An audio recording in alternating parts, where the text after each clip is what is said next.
আমি ছিলাম, I was.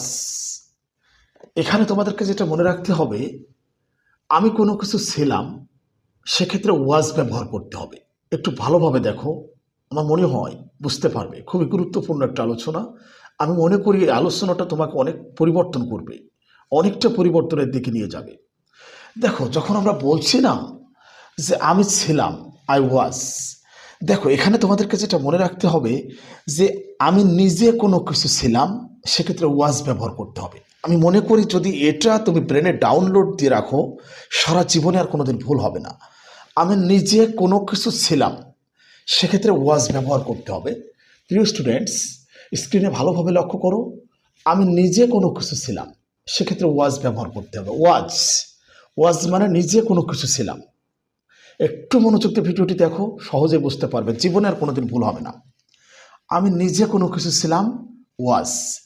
ধরো, এই যে আমি বলছি না যে আমি শিক্ষক ছিলাম, তার মানে আমি নিজে শিক্ষক ছিলাম। I was a teacher, I was a teacher. আমি শিক্ষক ছিলাম। এটাকে ধরতে পারছো? এটাকে বুঝতে পারছো? যখন আমি নিজে কোনো কিছু ছিলাম, তখন ওয়াজ। আচ্ছা, এবার দেখো তো, একটু ভালোভাবে লক্ষ্য করো, বুঝতে পারবে। খুবই গুরুত্বপূর্ণ আলোচনা। দেখো, এখানে কিন্তু কনফিউশন তৈরি হয়। ভিডিওটি দেখার পরে এই কনফিউশন আর কখনোই তৈরি হবে না তোমাদের মধ্যে।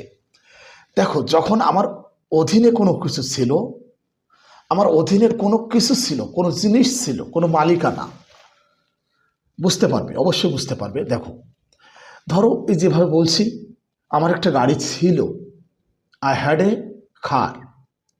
এখানে হ্যাড হবে কিন্তু।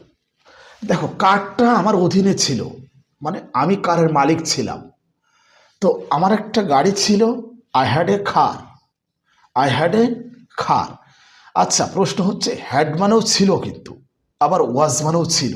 হ্যাঁ, এখানে তোমাদেরকে পার্থক্যটা বুঝতে হবে। ওয়াজ মানে আমি নিজে কোনো কিছু ছিলাম, আর হ্যাড মানে আমার কাছে কোনো কিছু ছিল, আমি কোনো কিছুর মালিক ছিলাম। আই হ্যাড এ হাউস, আমার একটা বাড়ি ছিল। এটা একটু ভালোভাবে বোঝার চেষ্টা করো। I had a dog,